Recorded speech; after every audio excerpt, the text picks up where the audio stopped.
Very good evening guys. आज मैं यहाँ पे रियल नंबर्स, पॉलिनोमियल्स और क्वाड्रेटिक इक्वेशन का बहुत ही क्विकली रिवीजन करवाऊंगा। तो रियल नंबर्स तो मैंने एक बहुत इंपॉर्टेंट सेगमेंट अभी कंसिडर कर रखा है, जो कि डिवीजन लेमा से मैंने ले रखा है। तो यहाँ पे मैं एक्सप्लेन करूंगा कि डिवीजन लेमा की हेल्प से आप किन्हीं भी दो नंबर्स का हाईएस्ट कॉमन फैक्टर यानी ग्रेटेस्ट कॉमन डिवाइजर कैसे कैलकुलेट करेंगे। तो यहाँ पे मैंने इस कैलकुलेशन के लिए एक टेबल बना रखी है। यानी अगर मेरे पास नंबर n है और डिवाइजर d है, कोसेंट q और रिमाइंडर r, तो आप ये कह सकते हैं कि n इक्वल टू जो भी है that will B dq plus r। ऐसा होगा। मेरा एजेंडा क्या है कि हमें यहाँ पे n और d का HCF निकालना है, हाईएस्ट कॉमन फैक्टर निकालना है।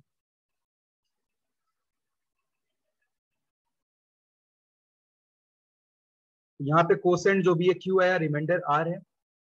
अगर r यहाँ पे जीरो आ जाए, तो रिमाइंडर की वैल्यू अगर जीरो हो जाए, तो जो भी डिवाइजर है that will B HCF। But अगर रिमाइंडर जीरो नहीं आता है, तो वापस d में r का आप डिवीजन करेंगे। और इस बार मैं मान लेता हूं कोसेंट s आता है और रिमाइंडर t आता है। अगेन यहाँ पे आप कह सकते हैं भाई t जो भी है जीरो से r के बीच में होगा। रिमाइंडर कभी भी डिवाइजर से बड़ा नहीं हो सकता है। अगर यहाँ पे t जीरो आ जाता है, तो इस केस में r जो भी है दैट विल बी HCF। अगर t जीरो नहीं आता है, तो अगेन इस प्रोसेस को हम आगे बढ़ाएंगे। अब हम r में t का डिवीजन करेंगे। और इस बार मैं मानता हूं जो कोसेंट है वो लैम्डा है और रिमाइंडर डेल्टा के इक्वल है। अगर डेल्टा जीरो आ जाता है, तो t जो भी है, जो डिवाइजर था वही HCF हो जाएगा। और अगर जीरो नहीं आता है, तो इस प्रोसेस को फिर से आगे बढ़ाएंगे। यानी इस बार t में डेल्टा का डिवीजन करेंगे। इस बार मैंने कहा भाई कोसेंट क्यू के आता है और रिमाइंडर सपोज जीरो आ गया। इस बार रिमाइंडर जीरो मिला, यानी डेल्टा t को कंप्लीटली डिवाइड कर रहे हैं। यानी इन दोनों नंबर्स का n और d का जो हाईएस्ट कॉमन फैक्टर है दैट विल बी डेल्टा। यहाँ पे एक बात मैंने लिख रखी स्टार्टिंग में, जो r है वो जीरो से बड़ा या बराबर बट मैग्नीट्यूड ऑफ d से छोटा है। यानी जो भी रिमाइंडर है वो हमेशा जीरो और मैग्नीट्यूड ऑफ डिवाइजर से छोटा होता है। यहाँ पे ये मैग्नीट्यूड का सिंबल है। यहाँ पे एक एग्जांपल लेके देखते हैं।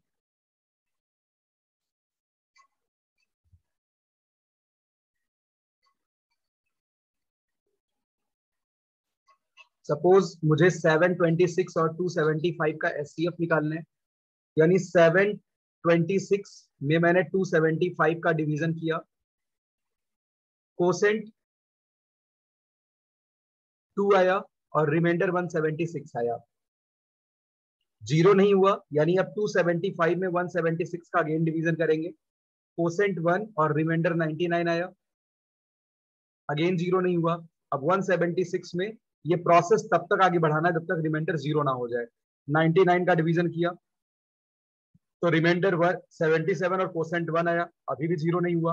अब 99 में 77 का डिवीजन करेंगे। कोसेंट 1 और रिमाइंडर 22 आया, अभी भी जीरो नहीं हुआ। अब 77 में 22 से डिवीजन करेंगे। कोसेंट 3 और रिमाइंडर 11 आया। अब फाइनली अगर मैं 22 में 11 का डिवीजन करूं, कोसेंट 2 और रिमाइंडर जीरो आ गया। रिमाइंडर जीरो मिलती आप खुश हो जाओ, इसका मतलब जो 11 है वही इन दोनों नंबर का क्या हो जाएगा, हाईएस्ट कॉमन फैक्टर। चलिए आगे चलते हैं। तो हमने यहाँ पॉलिनोमियल्स और क्वाड्रेटिक को एक साथ पढ़ाने की कोशिश करी है। सपोज अपने पास कोई भी क्वाड्रेटिक पॉलिनोमियल है, ax square plus bx plus c। अगर ये क्वाड्रेटिक पॉलिनोमियल है, तो इसमें भाई एक्स स्क्वायर का जो कोफिशिएंट है यानी a, वो नॉन जीरो होना चाहिए। अब अगर मैं कहता हूं भाई इस पॉलिनोमियल के जीरोस अल्फा और बीटा हैं, जीरोस अल्फा और बीटा हैं, तो आप ये कह सकते हैं फैक्टर थ्योरम से कि भाई x माइनस अल्फा और x माइनस बीटा जो भी है इसके दो फैक्टर हो जाएंगे। यानी अगर ये x माइनस अल्फा और x माइनस बीटा दो फैक्टर हैं, तो हम आगे कह सकते हैं भाई a x square plus b x plus c को a x minus alpha x minus beta के फॉर्म में आप लिख सकते हो, क्योंकि ये दोनों फैक्टर हैं और यहाँ पे एक्स स्क्वायर का कोफिशिएंट ए है, यानी अगर मैं एक्स माइनस एल्फा और एक्स माइनस बीटा को मल्टीप्लाई करूं तो कमी किसकी पड़ रही है, ए की। यहाँ पे बाहर मैंने ए से भी मल्टीप्लाई कर दिया। अगर मैं इसको एक्सपेंड करूं तो एक्सपेंडेड फॉर्मेट क्या होगा, a into x square minus alpha plus beta into x plus alpha into beta. कहने का मतलब अगर आपसे कोई कहे कि किसी भी क्वाड्रेटिक पॉलिनोमियल के जीरोस 1 और 2 हैं तो क्वाड्रेटिक पॉलिनोमियल बताओ, तो आप भाई कहोगे a into x square minus sum of 0 into x plus product of 0।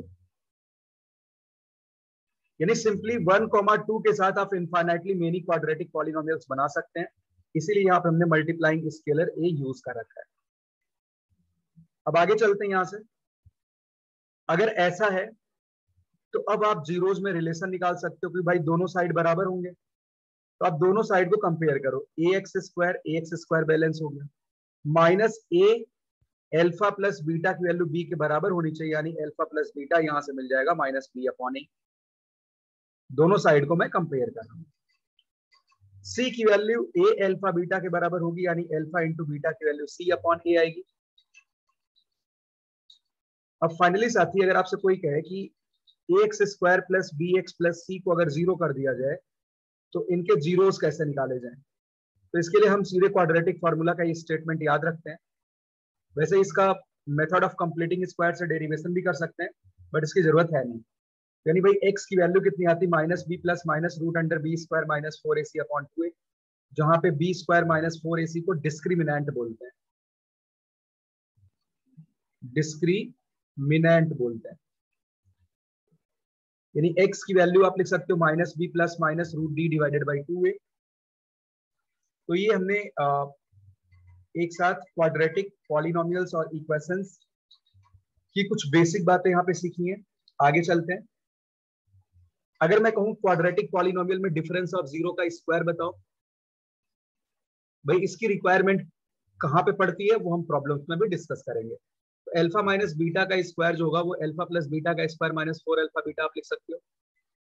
भाई अगर इसको आप एक्सपैंड करोगे तो alpha square plus beta square plus 2 alpha beta minus 4 alpha beta है, तो ये दोनों मिलके माइनस 2 अल्फा बीटा बना देंगे। यानी सिंपली राइट हैंड साइड में भी एल्फा माइनस बीटा का होल स्क्वायर लिखा हुआ है, यानी alpha minus beta whole square को आप लिख पाएंगे। एल्फा प्लस बीटा आपने पीछे देख लिया था माइनस बी अपॉन ए के इक्वल था, यहाँ पे वैल्यू पुट कर देते हैं माइनस बी अपॉन ए का square minus 4c upon a, यानी एल्फा माइनस बीटा का स्क्वायर होगा b square minus 4ac upon a square. Alpha minus beta को लिख सकते हैं plus minus root b square minus 4ac upon a square, यानी alpha minus beta होगा plus minus b square minus 4ac क्या था, डी रूट डी अपॉन ए।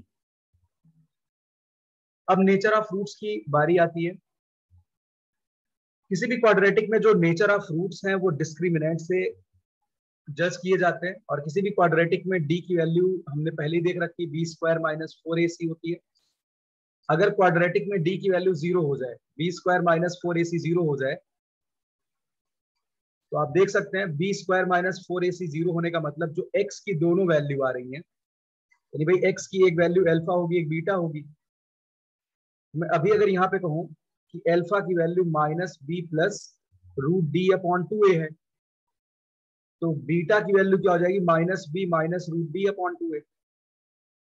अगर D 0 हो रहा तो आप देख सकते हैं अल्फा और बीटा आपस में क्या हो जाएंगे, बराबर हो जाएंगे। तो डी इक्वल टू 0 का मतलब है रूट्स रियल होंगे और इक्वल होंगे, यानी अल्फा और बीटा बराबर हो जाएंगे। अगर डी की वैल्यू 0 से बड़ी आती है then roots are real and unequal. ऐसा मैंने इसलिए लिखा, यहाँ पे देख सकते हैं अगर डी नॉन जीरो तो अल्फा की कुछ और वैल्यू आएगी, बीटा की कुछ और वैल्यू आएगी, दोनों बराबर होंगे नहीं बट रियल होंगे, क्योंकि रूट के अंदर वाली क्वांटिटी क्या है, पॉजिटिव है। यानी डी अगर 0 से बड़ा है then roots are real and unequal, यानी अल्फा और बीटा बराबर नहीं होंगे। अच्छा अगर कोई कहे रूट्स रियल हो, तो रूट्स रियल में इक्वल भी हो सकते हैं नॉन इक्वल भी हो सकते हैं, इसलिए हम डी की वैल्यू को ग्रेटर देन इक्वल टू 0 लेंगे। और अगर डी की वैल्यू निगेटिव है तो क्वाड्रेटिक के रूट्स कैसे होंगे, नॉन रियल होंगे। इनके एक एग्जांपल देखते हैं। जैसे मैं कहूं भाई मेरे पास एक क्वाड्रेटिक है X square minus X plus 1 equal to 0, अगर मैं इस क्वाड्रेटिक इक्वेशन की बात करूं, इस क्वाड्रेटिक का जो डिस्क्रिमिनेंट है -1 का स्क्वायर -4 होगा, जो कि निगेटिव आ रहा है, यानी इस क्वाड्रेटिक के रूट्स कैसे होंगे, नॉन रियल। अगर मैं कहूं कि भाई मेरे पास ये कोई क्वाड्रेटिक है, एक्स स्क्वायर -4x + 4 = 0, तो यहाँ पे हम देख सकते हैं इस क्वाड्रेटिक में जो डी होगा -4 का स्क्वायर -16, और वो 0 के बराबर आएगा, यानी इसके रूट्स क्या होंगे, इक्वल होंगे, क्योंकि डी 0 के बराबर आ रहा है। एक और बात मैं यहाँ पे ऐड कर देना चाहता हूँ, अगर किसी भी क्वाड्रेटिक का डी 0 होता है, उसके रूट्स इक्वल होंगे।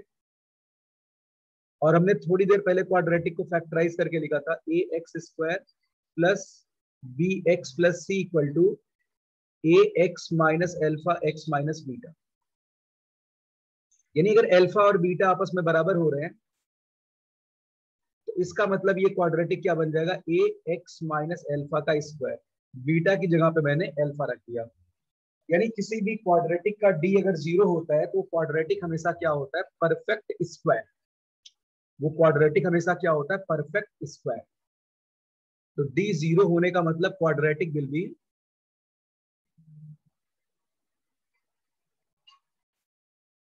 Be perfect square.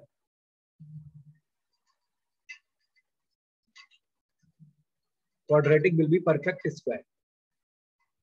तो ये कुछ बेसिक प्रॉब्लम्स पूछे जाते हैं। आगे चलते हैं।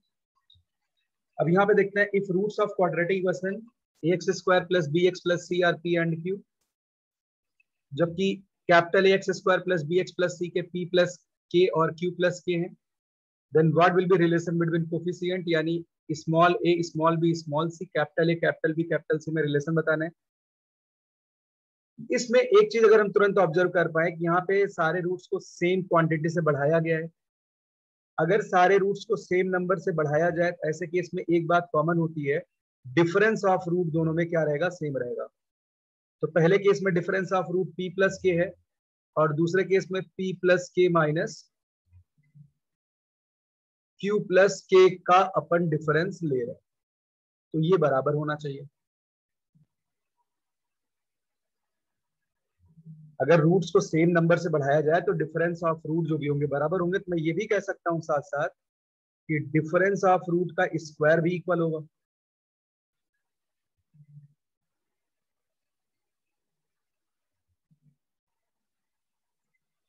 और किसी भी क्वाड्रेटिक में डिफरेंस ऑफ रूट का स्क्वायर हमने थोड़ी देर पहले कैलकुलेट कर लिया था।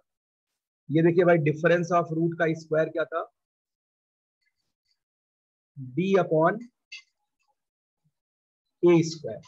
क्वाड्रेटिक का discriminant upon coefficient of x² का स्क्वायर। यानी यहाँ पे डिफरेंस ऑफ रूट का स्क्वायर पहले क्वाड्रेटिक के लिए लिखेंगे, यानी पहले क्वाड्रेटिक का जो d होगा b² - 4ac, और अपॉन में क्या आएगा, a²। यहाँ पे दूसरे क्वाड्रेटिक का जो डिस्क्रिमिनेंट होगा, यानी capital B² - 4ac upon capital A²। तो इस तरीके से आप इस क्वेश्चन को अटेम्प्ट कर सकते थे। आगे चलते हैं। If roots of quadratic equation are real and equal, then we have to prove that this one 2a = b + c। तो इस क्वेश्चन को कई तरीके से आप सॉल्व कर सकते हैं। एक तो तरीका ये, अगर roots are real and equal दे रखा है, तो हम यहाँ पे d को 0 के बराबर बनाएंगे। आप d को 0 के इक्वल बना के कैलकुलेशन जब करोगे, तो ऐसा कुछ मिलने वाला है, b² - 4ac, b - c का whole square -4 a - b c - a। अगर इसको मैं एक्सपेंड करूं, तो यहां से ये बनेगा b² + c² + 4a² + 2bc - 4ac - 4ab, यानी ये क्वांटिटी 0 होनी चाहिए। तो सिंपली साथ ही ये लिखा हुआ है b + c - 2a का होल स्क्वायर विल बी 0, यानी यहां से अपने को मिलेगा b + c इक्वल्स 2a। आप ये अप्रोच बोर्ड एग्जाम में भी यूज कर सकते हैं। यहाँ पे एक बहुत बड़ा ऑब्जर्वेशनल स्किल है जो कि मेरा बहुत फेवरेट अप्रोच है। ये आप कई जगहों पे ऐसे कंसेप्ट को यूज कर पाएंगे। मैं लेट कर लेता हूं भाई कि जो ये क्वाड्रेटिक है p x equal to a minus b x square plus b minus c x plus c minus a. अगर किसी भी साथी को जो आइडिया मैं बताने जा रहा हूं क्लिक कर जाता है तो इसका देखते हुए आंसर लिख देगा। मुश्किल से 2-3 सेकंड लगेंगे आंसर लिखने में। आप यहाँ पे क्या नोटिस करेंगे किसी भी क्वेश्चन में, अगर कोफिशिएंट का सम 0 हो जाए, क्या 0 हो जाए? कोफिशिएंट का सम। अगर किसी भी इक्वेशन में कोफिशिएंट का सम 0 हो जाए, यानी x की जगह पे अगर 1 रखोगे तो वो भी 0 होगा फिर तो। तभी तो भाई कोफिशिएंट का सम आप 0 कर पाओगे। तो यहाँ पे कोफिशिएंट का सम 0 हो रहा है, यानी x इक्वल टू 1 पुट करने पे ये पूरा इक्वेशन, पूरा पॉलिनोमियल 0 हो रहा है। तो मैं कह सकता हूं कि x इक्वल टू 1 इस पॉलिनोमियल का वन ऑफ द जीरोस है। अब सवाल में दिया होगा भाई इसके रूट्स रियल और इक्वल है, तो इसका मतलब दूसरा रूट भी क्या होगा? 1 ही होगा। तो प्रोडक्ट ऑफ रूट क्या हो जाएगा? 1 into 1, और जो कि क्या होता है? Constant term upon coefficient of x square. तो आप अगर क्रॉस मल्टीप्लाई करेंगे आप यहीं पहुंच जाएंगे। क्रॉस मल्टीप्लाई करके आप देख सकते हो c माइनस ए की वैल्यू बराबर होगी a माइनस बी के। तो यहां से आपको 2a equal to b plus c मिल जाएगा।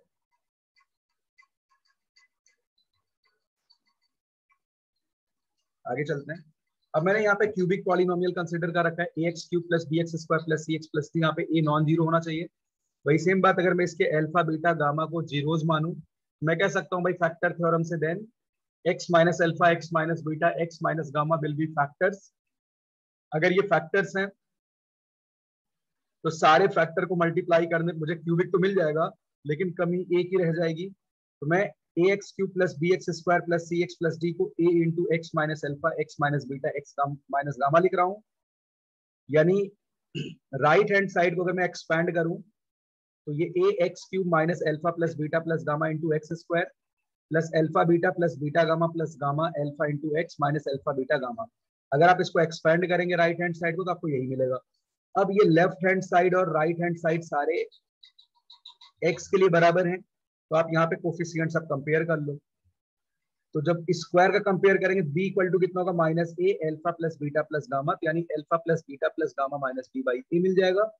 ऐसे ही a alpha beta plus beta gamma plus gamma alpha, जब आप यहाँ मल्टीप्लाई करोगे a alpha beta plus beta gamma plus gamma alpha c के बराबर होगा, यानी alpha beta plus beta gamma plus gamma alpha c upon a आएगा। Similarly minus a alpha beta gamma D के इक्वल होगा, यानी अल्फा बीटा गामा साथ ही minus D upon ए हो जाएगा। तो ये रिलेशंस आपको याद रखने चाहिए। आगे चलते हैं।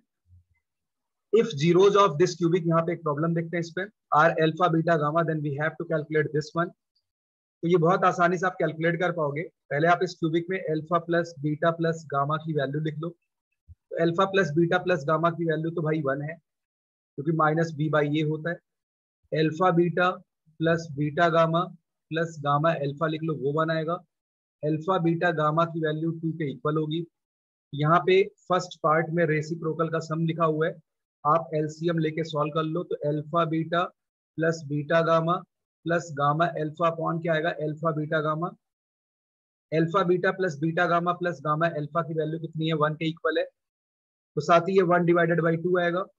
दूसरे पार्ट में देखते हैं, alpha square plus beta square plus gamma square पूछा हुआ है। तो alpha square plus beta square plus gamma square को आप लिख सकते हैं alpha plus beta plus gamma का whole square minus 2 times. Simply मैंने आइडेंटिटी यूज करी जो आप क्लास 9 में पढ़ते आ रहे हैं, तो क्लास 9 से पढ़ते आ रहे हैं। Alpha beta plus beta gamma plus gamma alpha. अब alpha plus beta plus gamma की वैल्यू आप पुट कर दो यहाँ पे। तो alpha plus beta plus gamma की वैल्यू साथ ही 1 है, minus 2 times alpha beta beta gamma gamma alpha 1 है। तो फाइनली आंसर कितना आएगा? -1 आएगा। तो आप यहाँ पे थोड़े परेशान हो रहे होंगे, भाई alpha square beta square gamma square -1 कैसे हो सकता है अगर अल्फा बीटा गामा रूट्स हैं, नंबर के स्क्वायर का सम नेगेटिव, मैंने रियल रूट तो कहा नहीं था। अगर आप स्क्वायर रूट ऑफ -1 का स्क्वायर करते हो तो वैल्यू तो -1 आएगी। यहाँ पे जरूरी नहीं कि रूट्स रियल ही हो, इसको लेके बिल्कुल भी परेशान नहीं होना है, अभी इसके बहुत डेप्थ में नहीं जा रहा हूँ, ठीक है। अगला पार्ट है alpha cube plus beta cube plus gamma cube. तो alpha cube plus beta cube plus gamma cube calculate करने के लिए आपको यहाँ पे ये आइडेंटिटी रिकॉल करनी चाहिए, -3 अल्फा बीटा गामा। ये कितना होता था, alpha plus beta plus gamma. यहाँ अगर मैं एक्स्ट्रा लिखता हूँ, और यहाँ पे alpha square plus beta square plus gamma square minus alpha beta minus beta gamma minus gamma alpha. अब आप alpha plus beta plus gamma की प्लेस पे 1 पुट कर दो, alpha square plus beta square plus gamma square की place पे -1 put कर दो, और minus alpha plus beta plus gamma, again यहाँ पे -1 आ जाएगा। अल्फा बीटा गामा की जगह पे 2 पुट कर दिया, यानी यहाँ पे -6 आ गया। तो राइट हैंड साइड में जब सब आप मल्टीप्लाई करोगे तो यहाँ पे +1 मिलेगा, और इसको राइट साइड में भेज दिया -6 को, तो फाइनल आंसर इसका क्या आएगा, 7। इसका फाइनल आंसर क्या हो जाएगा, 7 हो जाएगा। आगे चलते हैं। अब यहाँ पे डिवीजन एल्गोरिथम डिस्कस करते हैं, बहुत ही इंपॉर्टेंट कंसेप्ट है और एनटीएससी वगैरह के पॉइंट ऑफ व्यू से बहुत इंपॉर्टेंट है, बट मैं अभी यहाँ पे केवल बोर्ड के पॉइंट ऑफ व्यू से चीजों को डिस्कस करता हूँ। सपोज आपके पास कोई पॉलिनोमियल px है, उसको आप dx से डिवाइड करते हो, कोसेंट qx है और रिमाइंडर rx है, और px equal to dx into qx plus rx लिखेंगे। ये बात आपने क्लास 9 में पढ़ रखी है। अब यहाँ मैं टेबल बना लेता हूँ, डिग्री ऑफ पॉलिनोमियल डिवाइजर, तो मैंने dx कहा, और रिमाइंडर जो भी है वो rx है। अगर डिग्री ऑफ पॉलिनोमियल साथ ही 1 से बड़ा है और आप लीनियर से डिवाइड करते हो, 1 से बड़ा डिग्री कुछ भी हो सकता है, तो जो रिमाइंडर होगा वो हमेशा कांस्टेंट होगा। आप एक दो एग्जांपल लेके देख भी सकते हैं, जिससे आप डिवीजन करते हैं, डिग्री जो भी है रिमाइंडर की उससे 1 कम आती है। यहाँ पे आप लीनियर से डिवाइड कर रहे हैं, तो लीनियर से 1 कम डिग्री का मतलब क्या होगा, कांस्टेंट होना चाहिए रिमाइंडर। अब यहाँ पे पॉलिनोमियल का डिग्री 2 से बड़ा है, 2 के बराबर है, और आप क्वाड्रेटिक से डिवाइड कर रहे हो, तो जो रिमाइंडर आएगा उसका डिग्री इससे 1 कम होना चाहिए। वो कांस्टेंट भी हो सकता है, बट हमने फॉर्मेट क्या लिखा, k1x प्लस k2, इससे 1 डिग्री कम का। अगर भाई k1 0 हो गया तो रिमाइंडर k2 हो जाएगा, अपने आप कांस्टेंट हो जाएगा। तो इससे बिल्कुल डरने की जरूरत नहीं है, उससे 1 डिग्री कम वाला लिखना है, जिससे आप डिवाइड कर रहे हो, रिमाइंडर उससे 1 डिग्री कम है। अब 2 से 1 डिग्री कम 1 ही नहीं, 0 भी हो सकता है, 0 डिग्री का भी हो सकता है, ठीक है। अब डिग्री ऑफ px अगर 3 से बड़ा है, 3 के इक्वल है, उसे आप क्यूबिक से डिवाइड कर रहे हो, तो रिमाइंडर है वो क्वाड्रेटिक होगा, इससे 1 डिग्री कम। लीनियर भी हो सकता है, कांस्टेंट भी हो सकता है। अगर लीनियर होगा k1 0 होगा, कांस्टेंट होगा k1 k2 दोनों 0 हो जाएंगे। प्रॉब्लम देखते हैं।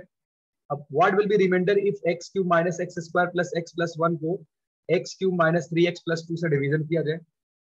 एक तो तरीका इसका बहुत ही बेकार है कि आप लॉन्ग डिवीजन मेथड का यूज करते हुए आप डिवाइड कर लो, तो आप लॉन्ग डिवीजन मेथड का यूज करते हुए इसे सॉल्व कर सकते हैं। यानी यहाँ पे स्क्वायर था, सॉरी, यानी ये x टाइम्स यहाँ पे जाएगा, x cube minus 3x square plus 2x, ये कैंसिल हुआ, यहाँ पे आया 2x square minus x plus 1, तो प्लस 2 टाइम्स यानी 2x square minus 6x plus 4, ये कैंसिल हुआ साथी, यहां पे आएगा 5x माइनस 3, यानी रिमाइंडर क्या आ गया, 5x माइनस 3 आ गया। आप लॉन्ग डिवीजन मेथड से इस तरह से कैलकुलेशन करोगे। इसी प्रॉब्लम को आप डिवीजन एल्गो से भी सॉल्व कर सकते हो, यानी ये क्यूबिक था, इसको आप एक क्वाड्रेटिक से डिवाइड करो, और क्वाड्रेटिक आप फैक्टराइज भी कर सकते हो, x minus 2 into x minus 1। मान लिया कोसेंट QX होगा, बट रिमाइंडर कैसा होगा, AX प्लस B टाइप का होगा, राइट, लीनियर होगा। k1x प्लस k2 भी आप लिख सकते हो। तो अगर यहाँ पे x इक्वल टू 1 पुट किया जाए, इससे फायदा क्या होगा, पूरा टर्म 0 हो जाएगा, आपको ए और बी में एक रिलेशन मिल जाएगा। तो हमेशा डिवाइजर को आप फैक्टराइज करके ऐसे केस में लिखेंगे, यानी पहले मैं दोनों side x equal to 1 put कर देता हूं। तो 1 पुट करते ही यहाँ पे 1 minus 1 plus 1 plus 1 equals a plus B होगा, यानी भाई a प्लस बी की जो वैल्यू है that will be equal to 2। और अब मैं x इक्वल टू 2 पुट कर देता हूं, तो यहाँ पे आएगा 8 minus 4 plus 2 plus 1 equals to a plus B. अब इसको सॉल्व करते हैं, तो 7 इक्वल्स क्या होगा 2a प्लस बी। अब आप दोनों इक्वेशंस को सॉल्व करो, फर्स्ट और सेकंड इक्वेशन को आप सॉल्व करो। जैसे ही आप सॉल्व करोगे आपको a की वैल्यू मिलेगी 5 और b की वैल्यू मिलेगी -3, यानी जो रिमाइंडर है rx वो ax प्लस b था जो हमने एज्यूम किया था, a और b की वैल्यू हम निकाल चुके हैं, यानी 5x - 3 will be right answer. अब देखो इस मेथड का ड्रॉबैक क्या है लॉन्ग डिवीजन मेथड का। यहीं पे अगर मैं ऐसा प्रॉब्लम पूछूं कि भाई x पे पावर 50 में इससे डिवाइड करने पे रिमाइंडर क्या आएगा, डिवाइजर सेम रखा है, तो इस बार अगर आप लॉन्ग डिवीजन मेथड यूज करेंगे तो बहुत ज्यादा कैलकुलेशन करना पड़ेगा। यानी इस केस में डिवीजन एल्गोरिथम सबसे बेस्ट है। यहाँ पे आप लॉन्ग डिवीजन मेथड करेंगे, 50 डिग्री का पॉलिनोमियल है, आप इमेजिन करो आप कई लाइंस भरोगे यहाँ पे, यानी x पे पावर 50 को लिखेंगे x minus 1 x minus 2 into quotient x plus remainder. आप क्वाड्रेटिक से डिवाइड करो तो रिमाइंडर लीनियर ही होगा। तो अब यहाँ पे एक बार x इक्वल टू क्या पुट करेंगे 1, पुट x इक्वल्स 1, तो 1 इक्वल्स आएगा a प्लस बी, और एक बार x इक्वल्स 2 पुट करते हैं तो 2 पे पावर 50 की वैल्यू आएगी 2a प्लस बी के इक्वल। आप दोनों इक्वेशन को सॉल्व करके a और b की वैल्यू निकाल सकते हो। तो भाई फ्रॉम सेकंड माइनस फर्स्ट करेंगे अपन, तो किसकी वैल्यू मिल जाएगी a की वैल्यू मिल जाएगी, यानी a की वैल्यू आएगी 2 raise to the power 50 minus 1। और अगर ये वैल्यू आप फर्स्ट इक्वेशन में पुट करते हो a की वैल्यू, तो आपको b पता चल जाएगा, तो यहां से b आएगा 2 minus 2 raise to the power 50। a और b की वैल्यू आ गई, यानी जो रिमाइंडर है वो होगा भाई 2 पे power 50 minus 1 into x plus 2 minus 2 raise to the power 50। तो साथ ही इस वीडियो में इतना ही। Thank you.